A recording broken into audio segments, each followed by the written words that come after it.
Welcome to the Hive from Pollen VC, your destination for the latest thinking about mobile gaming, apps, and what you need to scale your business. And introducing Peggy Ann Sauls, founder of Mobile Groove, mobile analyst, tech consultant, and your host for today's show. Welcome to the Hive, brought to you by Pollen VC. And today we're going to talk about the ways you can extend the cycle of success. So my guest has a long track record in the industry. He's consulted with companies including Wargaming, Goodgame Studios, Creative Mobile, and Nanobit, now part of Stillfront Group. Today, he's a business development manager at GameBiz Consulting. It's a boutique business consultancy working with game developers, publishers, global brands, the works. And in addition to having pathways to help these companies do what they do best, which is producing great games, he's also in a company that you would call a gateway to amazing countries and markets in Eastern Europe. So it's great to have you here on the debut show of The Hive. Božo Janković, great to have you. Thank you for having me, Peggy.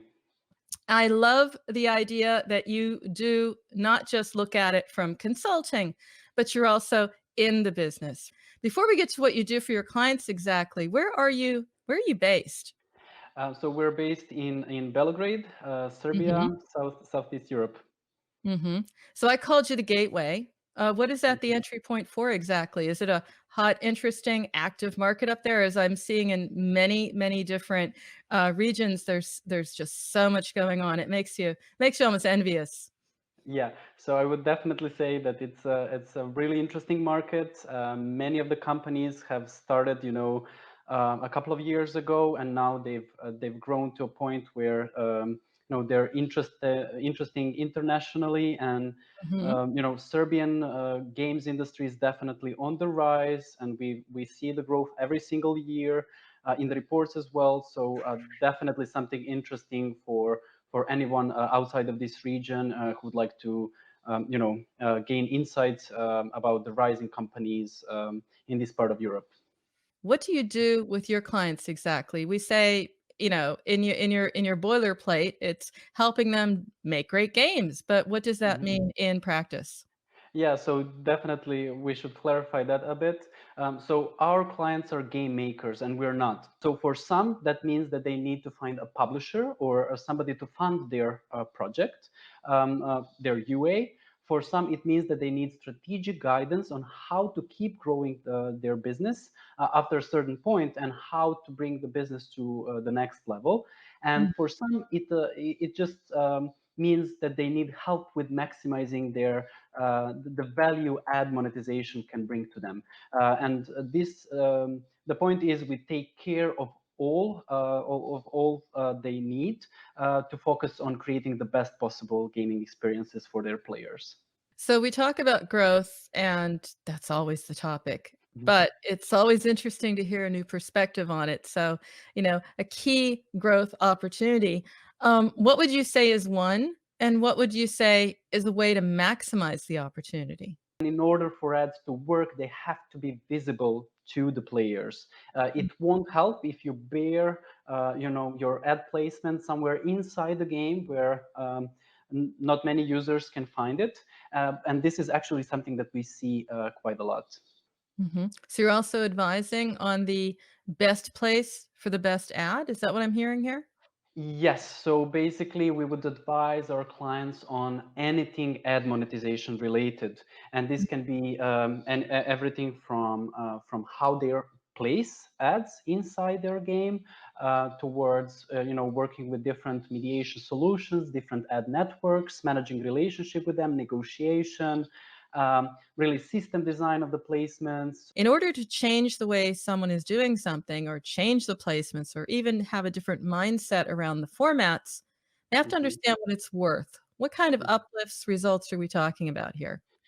Yeah, so that really depends on your starting point. But I would say that we had clients for whom we were able to double their average revenue per daily active user from ads, and hence the overall ad revenue. And it's not a single case. We managed to increase their revenues by 50%, by 100%, or even more. It really depends on how sophisticated your ad monetization is at the point when we take it over. But I would say that for every single client that we worked with so far, it was a very profitable collaboration, and it's not uncommon to see a very significant growth if if the opportunity is there. If you think about where we are in the industry and how things are changing, and I'll ask you about 2021 in a moment because I can't let you go without asking you what the future is going to bring. But do you see that people are saying, the waterfall approach, the decision that you make, because it's based on price. It's very simple, it makes sense to base it on price. But perhaps there are other factors that need to be considered in this decision. Do you see that people are opening up the aperture of how they see the waterfall decision and saying, oh, it's price, but it's perhaps timing as well, or payment cycles, payment terms, or is this very early days? So I would say that probably payment terms are not high on the priority list of ad monetization managers, but they can certainly contribute to making this cycle much faster. What you can do is you can negotiate with the network to speed up the payment cycle. So, and these can vary quite a lot. There are networks that are paying you after 15 days. After the end of the month, there are networks that are paying you 2 months after it. And developers are really frequently trying to break even in several days. And then they're letting the ad networks pay them after 2 months, which it's a little bit weird, and I definitely think that this should and could be challenged by ad monetization managers. And in a way, this is the way they can contribute to their UA teams. And if at this point, like right now, you try to stop using waterfalls, you would be definitely losing out on the opportunity of maximizing your revenue. So your revenues would definitely go down if you removed waterfalls completely at this point. Whether or not that changes, it's probably up for debate. But I would say that it will stay relevant, in the next year as well. Let's talk about optimizing it then. Optimizing their waterfall. And you, as you said at the top, it's all about extending that cycle of success. That means also at some level, optimizing, I wouldn't say tweaking, but there are different best practices, maybe a couple of workarounds here to optimize the waterfall. I'd say that sometimes less is more. And I've seen some of the very small clients, like meaning how many DAUs they have in the game and so on. They're trying to, they've done a lot of research, and then they try to integrate everyone. They are trying to work with 10 networks, and they're trying to have like 100 instances in the waterfall. And like, to them, I always try to advise them to simplify things, and that sometimes less is more. So working with 4, maybe 5 networks tops.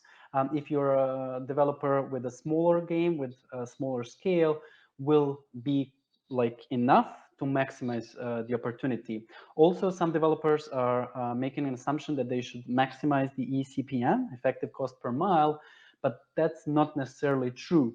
You need to focus on other metrics as well, such as average revenue per daily active user, engagement rate, so how many users are watching your ads, usage rate, impressions per DAU, how many ads per day are you showing to your users. There are some other strategies, like make sure that you follow some best practices, do Apex.txt. AdMob and Google have released sellers.json to make transparent the names of their developers who they work with. Then the strategy about blocking competitor ads, I would definitely challenge those who block many advertisers. So there are different ways how you can go about optimizing your ad experience, and not necessarily all of the things I've mentioned are related to waterfall directly, Mm. but can make an impact there as well. What are you finding that your clients are asking for most? So I would say that with mediation, waterfall management, developers are very, very flexible in a way that they probably haven't done it much, or if they have done it, they're not emotionally attached to it, I would say, but they're kind of willing to give us the full control, and we can, do with it whatever we want and whatever we see fit. And once they see the result, they have complete confidence in us, because it's always, we always drive the increase. Mhm. On the other hand, everything that is game related, so in-game stuff, placements, maybe increasing the number of ads that we're showing to their users, maybe including some new ad formats. This is where we need some convincing to do, because they have some concerns about user experience or cannibalization of in-app purchases and things like that. So this is something that needs further explaining and maybe argumentation in order for them to feel good about doing those things. When you're advising your customers, your clients, what are you telling them about the format as well as the placement? Mhm. So if we're talking about ad formats for ad monetization, I would say that reward video is the king. There's, from my experience, there's no negative impact on retention. If Mhm. properly implemented, there's no negative impact on in-app purchases. Users actually want to use this ad format because it's a good experience for them. They're getting the reward. So reward video is probably the #1 format, and according to the research we internally conducted on top 500 games that are monetizing with ads, we've seen that probably 90% or more are using reward video ads to monetize their games. And then apart from reward video, interstitials are definitely still relevant, both video and static interstitials. And this is something that, some of my clients and just friends and colleagues in the industry are sometimes surprised.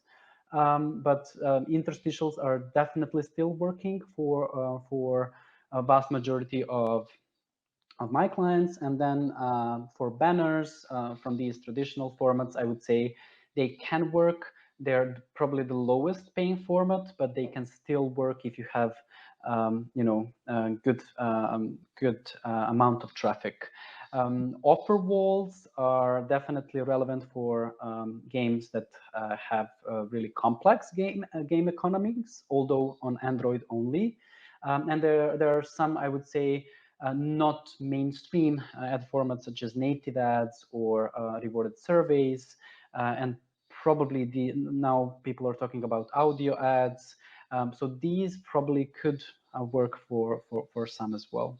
Um, any word on how many formats, or should I really try what works? I'd say that, with reward video and interstitials, so that's just two, that will probably cover most of what you need for probably 90% of developers. And then for the remaining 10%, probably one additional format will do it. So I would say 2 to 3 formats will be plenty enough for you. Now you got me going here, Božo. You say a small thing can make a huge difference, and that begs the question. Tell me a small thing that makes a huge difference. There might still be a growth hack out there after all. So I would say that sometimes like small things as like choosing the partners, because Mhm. developers are often approached by many different companies who are offering their services to them in terms of ad providers. And I had one case, and this is like the most extreme example that I have.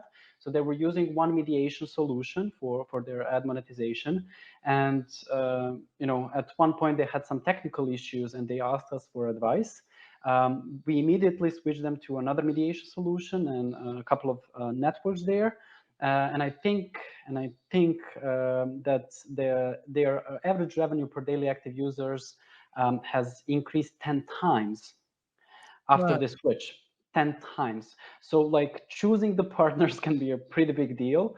And sometimes it looks really simple and it looks like, okay, everybody's the same and, it's the same service, but it actually is not. So that would be, I think, very easy Wow. fix if you know who to work with. I'm tempted to say, okay, name and blame. Come on, Božo, who was it? But I won't do that. But I would say that they could come to you and ask Yeah. that. Okay. Another one for you, because it wouldn't be a show without it, right? Ad monetization. What happens to it after IDFA is gone? Any thoughts on that? Is it just hope for the best and prepare for the worst, or what? I would say that from the data I've seen so far, for users for whom we do not have IDFA anymore, eCPMs can be 2 times lower, if not more. So, we should be prepared that in the short run, ad monetization might suffer. And there are some even some partners who are not serving ads at all to these users. So I hope that changes, and I believe that that's going to be a challenge for ad monetization, how to make up for the losses on iOS. I won't ask you for a prediction around IDFA, but I can't let you go without a prediction for the year ahead. Where do you see, the big opportunity, maybe bigger than switching mediation partners, right? Big opportunity, big challenge, maybe even. But let's keep it positive. We've had enough challenges this year. Like a good area of opportunity. As it said at the beginning, it's all about extending that cycle of success. Any predictions around how to do it? Yeah, so I would say that if we learned anything in 2020, and that is that we can predict so little of what's coming. But what we already know probably from this year is that UA and ad monetization teams, but also other functions in the companies, will spend at least the first half of the year trying to adjust to the fact that IDFA will be gone to the vast majority of their users. So I think that for most companies, that will be a big challenge to overcome. For the growth opportunities, so let's see, maybe this change also brings some growth opportunities, maybe for a particular a niche of companies or for a particular niche of games. We'll see what happens, really. Finally, for everybody, because that's another thing we've learned. It's devour data, devour news, read things, look outside the usual suspects, because otherwise you'll stay in your filter bubble. So what are your go-to sources of news, inspiration for all things gaming, ad monetization, strategy, blogs, podcasts, other than this one, of course, Božo, that you enjoy, that you consider to be important? Yeah, so I would say that there are some usual suspects such as PGC Biz, Game Industry Biz, and then there's Mobile Dev Memo by Eric Seufert, both blog posts, but also the Slack group where there are some, really vibrant discussions going on, always about the most relevant topics. On the ad monetization side, I like the Games Forum by John Spickman. He brings cool guests from the industry, colleagues, ad monetization managers who talk about their best practices, some relevant topics. So I really like that one as well. I'm definitely in the Slack group with Eric, and probably you there. It's just so large. I didn't go look for you there, but it's great to know. Božo, thank you for sharing. Thank you for sharing your ideas, inspiration, some quick fixes, some great opportunities, and just overall understanding how we can approach this better to, as we said at the top, extend the cycle of success. Thanks so much. Thank you, Peggy. Great to have you. I'm your host, Peggy Ann Saltz, signing off. Have a great day. Stay up to date with our show schedule by signing up for alerts at pollen.vc. That's where you'll also find our suite of financial modeling tools to help you plan and manage your business growth.